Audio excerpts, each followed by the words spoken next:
Campers, it's me, Ari Lehman, the first Jason Voorhees. From Friday the 13th, I'm here with AJ, and he's got the juiciest slice ready for you. It's dripping with blood. Jason never dies. What makes a horror film kill memorable, terrific, even in some way profound or poignant? Let's explore.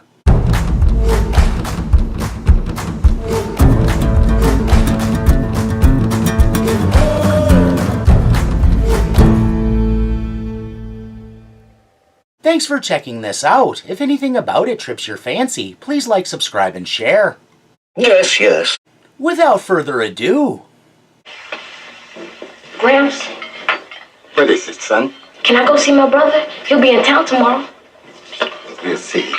That we'll see doesn't bode well. And, wait, what's the young man's name? They call me Reggie the Reckless.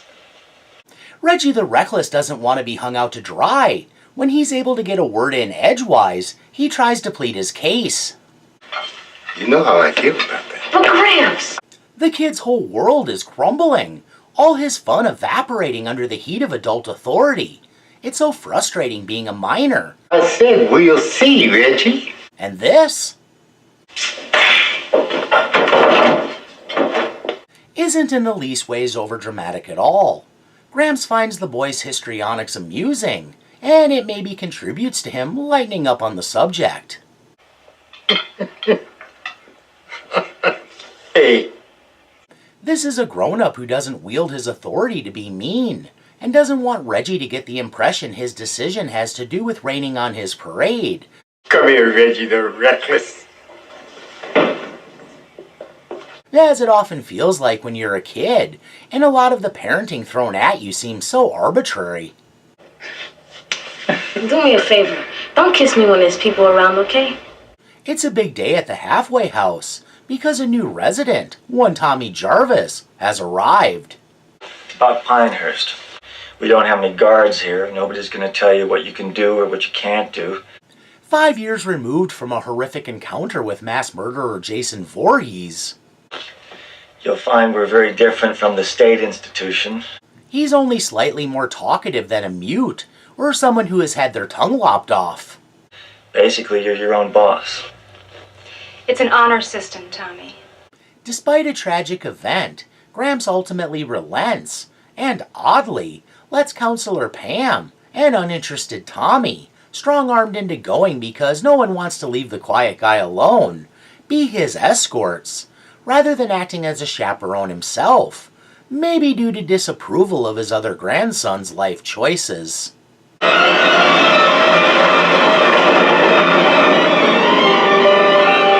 It's all good though. Just because Demon lives on the road in his van, and his moniker is Demon, really aren't the red flags they seem to be. That comes from a trusted source. Come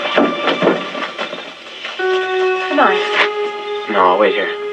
A real introverted sort, Tommy is in no mood for socializing, and will occupy himself brooding, and being emotionally tortured and whatnot. Yo, Demon! That's a big bad wolf rapping at my door! Yeah, bro, it's me, open up! Right off the bat, you can tell these brothers have a lot of love for each other, and it's kind of touching. It's you reckless? Open up the door! However long it's been since last they met, Demon treats this reunion like a grand event. Oh my God, well get your ass in here, boy!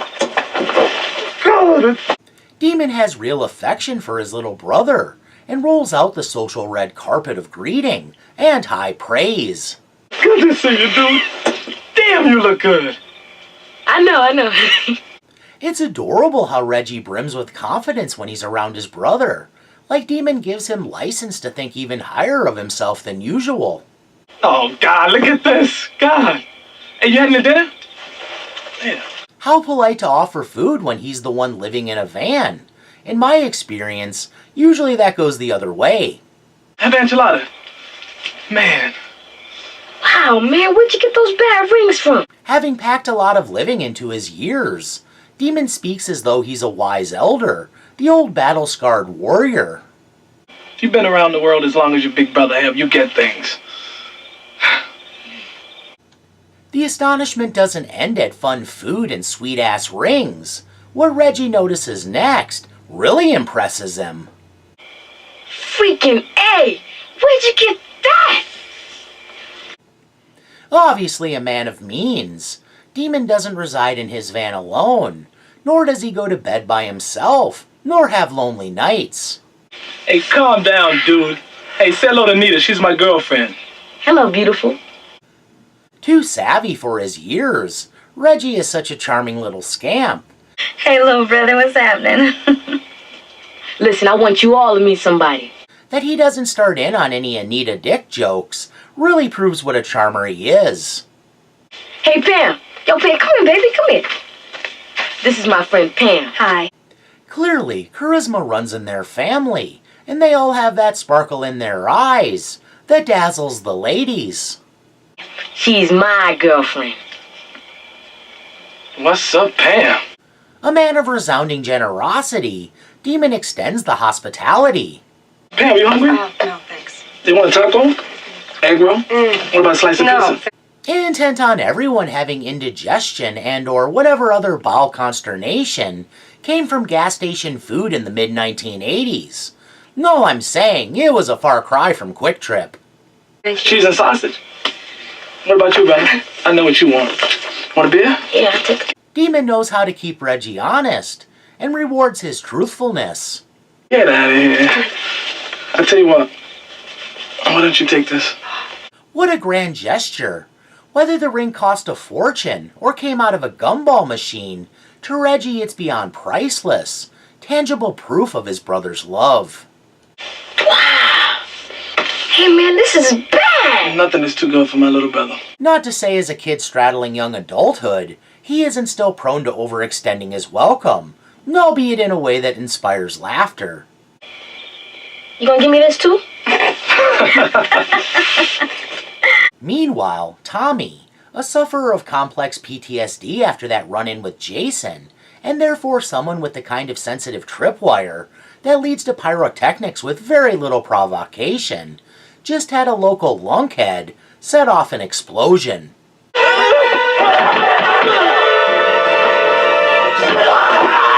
Tommy seems on the cusp of delivering the death blow when intervention arrives just in the nick of time.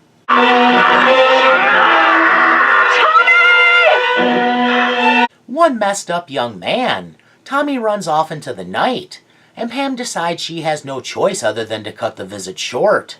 We gotta go now. It's okay, bro. Take care, alright?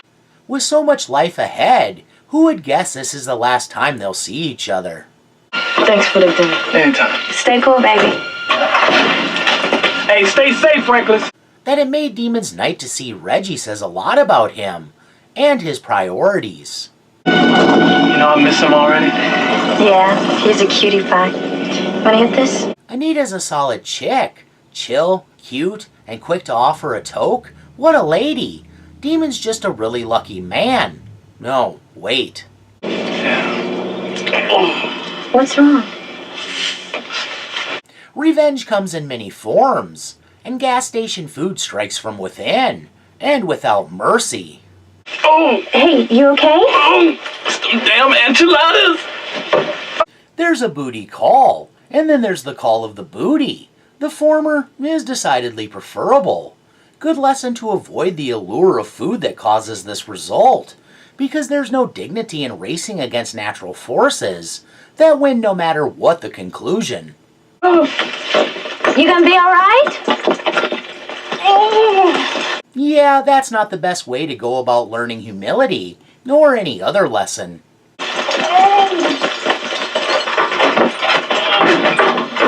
A scene such as this one, that finds a man racing to an outhouse, actually has a place in a Friday the 13th flick, and not just because of the critical assessment the series had received up to that point. Strangely, it was foreshadowed way back in the first film. 40 yards to the outhouse by Willie Macon. Come on, kids, you can do better than that. It would seem Dear Demon averted disaster, and there won't be any need to hose out his leather pants.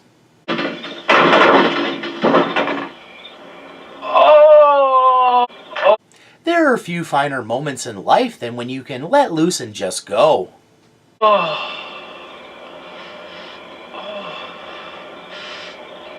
Demon is relishing the relief and thanking heaven he avoided soiling himself. Almost certainly reconsidering his road diet about now, too.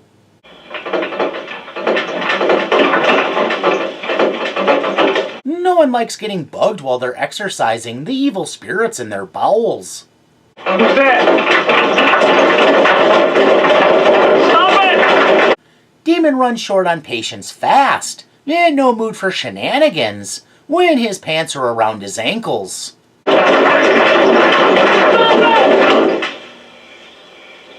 So, as it turns out, Anita has a mischievous streak.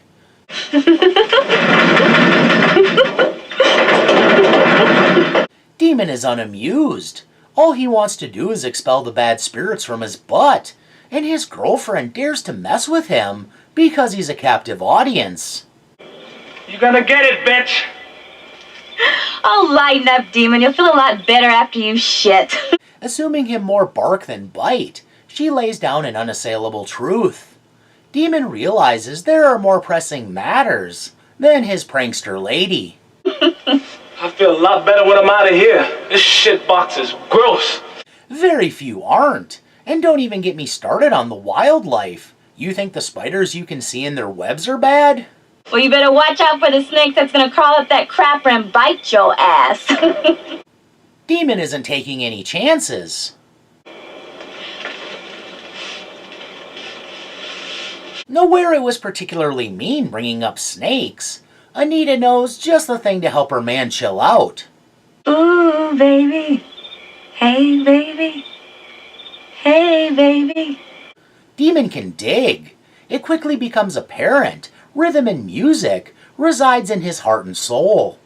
Ooh, baby. Ooh, baby. Ooh, baby. Ooh. They match each other's energy, and it's a really sweet thing. Ooh, baby. Ooh, baby. Hey, baby. Hey, baby. A pair of lovers sharing a bonding moment, singing to each other like songbirds carrying out a mating ritual. Ooh, baby. Ooh, baby. Ooh, baby. Ooh. Singing also proves a wonderful distraction from the thought of snakes. Ooh, baby. Ooh, baby. Ooh. What the hell was that? It didn't sound good. And Demon heard it too. Nita? Hey girl, what's up? Suspicion peaked. He directs his full attention to detecting what's happening outside the shipbox.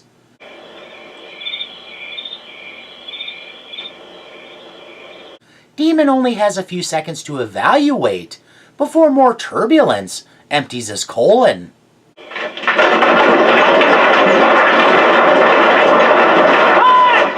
No sooner than he concludes something's up, real evidence arises, but he wants to think it's all harmless shenanigans. Okay. I told you this isn't funny. No, I'm sure he only intends to hold her down and tickle her into submission. Now you're gonna get it, bitch. Never in a million years suspecting the truth, Demon is unprepared for what he finds.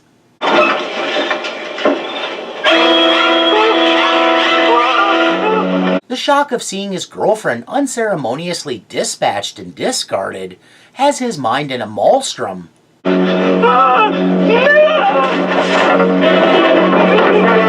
Not thinking rationally, he doesn't try to flee. He doesn't try to fight back. He cowers and tries to shelter.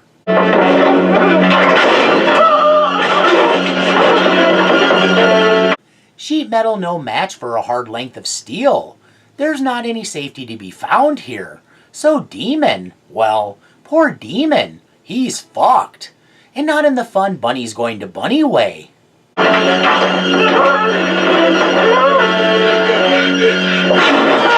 That's gotta smart, and really puts a crimp in this being a survivable situation.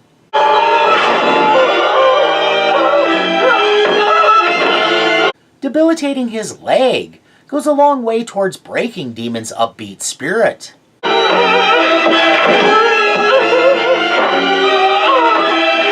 Seemingly bombarded from all sides, it's not easy to anticipate where that length of death will come poking in.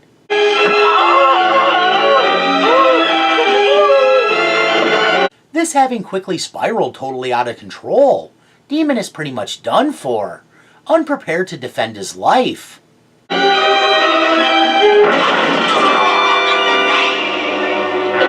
Going out with muddy butt less than ideal. Some killers are so inconsiderate. But then, when a twisted maniac is drilling home a point, they really can't be expected to recognize decorum.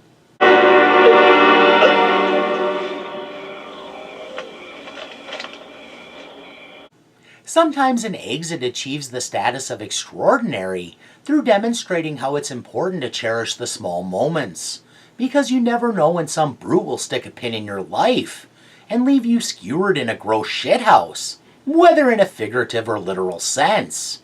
There's more than one way to skin a cat. A vagabond entangled in the van life years before that was fashionable, Demon was a free spirit living each day like it could be his last, amassing wisdom, neat rings, and a stoner girlfriend that was sexier than hell and permissive of his rebel lifestyle. She had a good sense of humor too, even if it was a simple kind of life, predicated on basic baseline living. It was their life, and a marauding psychopath had no right ending them because why? They came into his proximity? Introducing a young man like Reggie opened the door to giving him a hero's arc.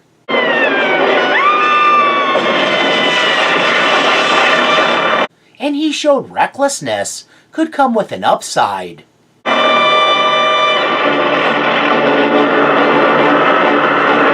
When a towering machete-brandishing killer needed aggressive discouragement.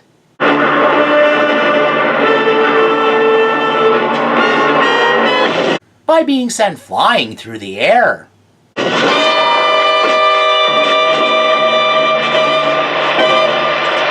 But for all his heroics, in the end, his brother and grandfather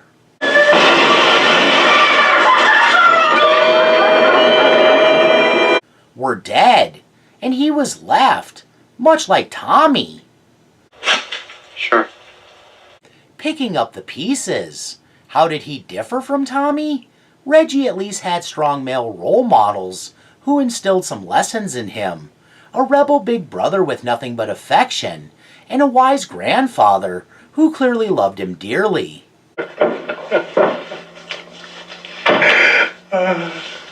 The way Reggie's relationships with his family were portrayed showed a lot of the kind of positivity that leads to a good springboard in life.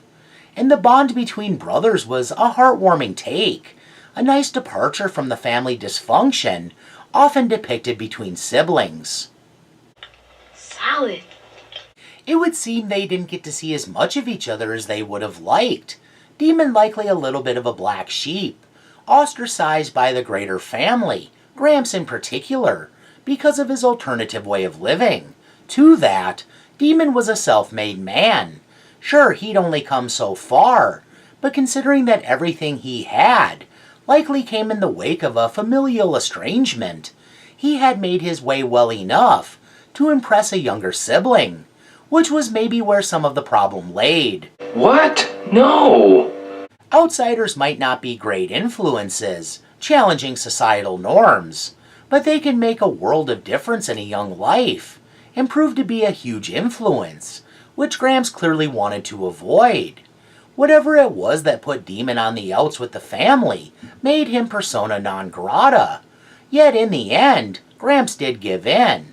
Was that only because he wanted to avoid dealing with a mopey grandson? Or was it a sign of something bigger?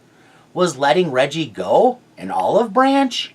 Tying in with the notion you never know when it all might end, was it a subtle indicator Gramps wanted to bridge that rift before it was too late? Not overly strict or stern, but still firm and resolute, he seemed level-headed, and like the kind of man who would more likely than not have materials on hand to rebuild a burnt bridge. The question is, were things bad between you and someone who was, or maybe even is important to you? Would you be comfortable leaving things as they are? Or would you want a chance to forgive and or make amends? It seems odd a Friday the 13th flick would broach such subject matter, but here we are, looking down the tunnel of a dead man's regret. It all likely came down to the classic tale of a couple of kids who lost their folks, and their grandfather stepped up, only for the older brother to have a defiant streak as he came of age, leading to him setting out on his own when compromises couldn't be reached. Life's a bitch, man. Off the cuff? No, I'm not gonna lie. The flies buzzing around me in this room, they make me commiserate with this guy. Leave me alone!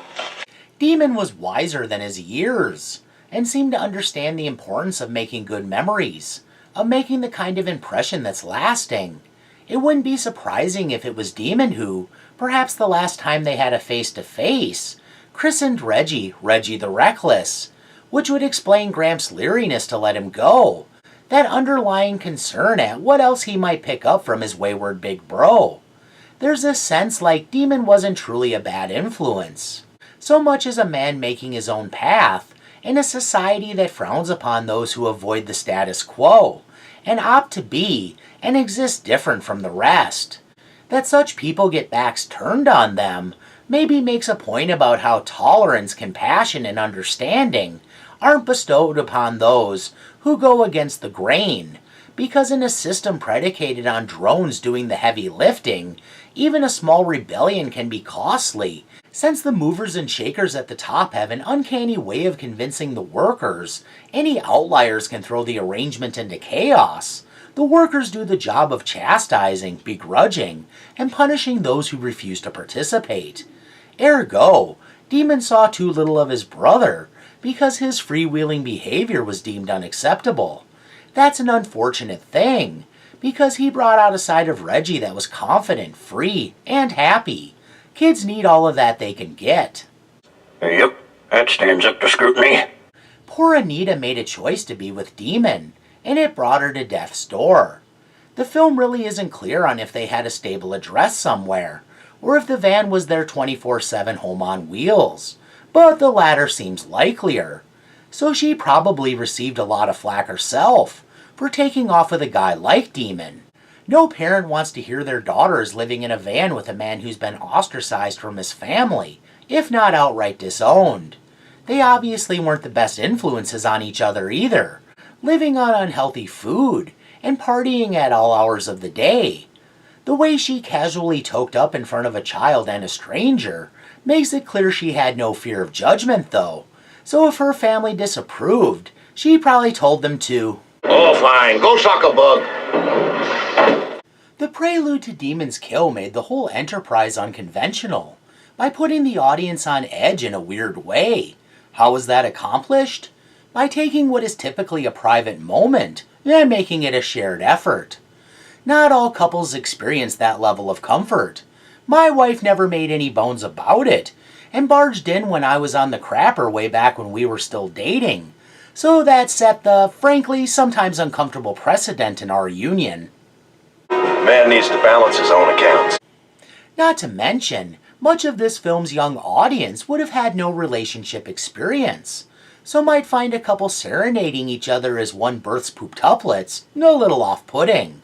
So, it was a more clever subterfuge, a different kind of smoke and mirrors, to disarm and distract the audience, taking what by its nature to many rates as quite a lowbrow scenario, and elevating it to something more.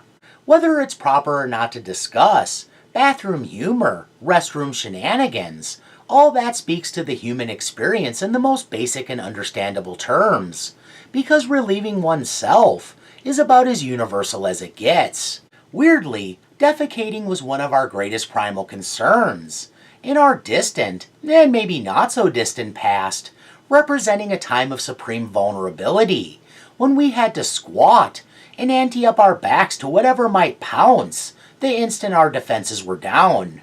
As Demon proved, it's hard to fight directly off the pot, not to mention if your bowels were in the unremitting grip of bygone gas station food. Anyway, everyone is looking for a good experience, and can relate to getting interrupted during the magic moment. Anita maybe should have let him be, But maybe it spoke to elements of their relationship unknowable to us. Perhaps a history of exchanged hijinks. What it all comes down to, not all individuals in relationships want to be around for such bodily functions. And it goes to show that Demon and her had been forging their way forward together for some time, having developed this bond, and to some, upsetting familiarity. But then, think of how many times they had banged in that van. How romantic. They knew intimacy in a confined space, not on many levels. Man, you sure can pitch a song about nothing. This time around, the killer wasn't usually dependable Jason, but instead, showing the occupational hazard of his career choice, since there's always a possibility you'll come upon someone you know, paramedic Roy.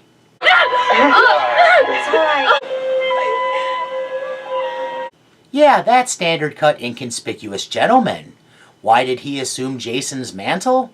The son he abandoned to grow up in the system. Mother died while giving birth. I don't know what the hell happened to the father. Took off somewhere, I guess. Found his young self the recipient of brutal, inexorable murder.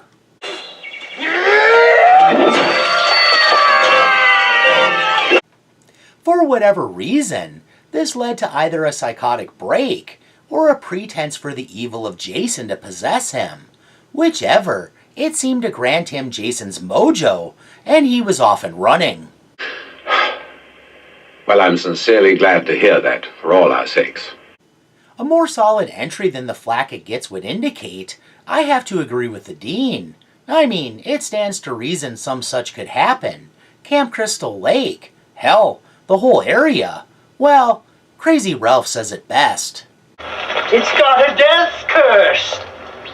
I say for whatever reason, because how much could he have really cared about the kid? The kid got shuffled around from home to home till he came here. I can understand having him grow up in foster care during his younger years, perhaps during a period of grief. But Joey was a young man, and would have been very happy to have his biological father step up and take him in. You know, when he reached a less burdensome age, and no longer required as much care.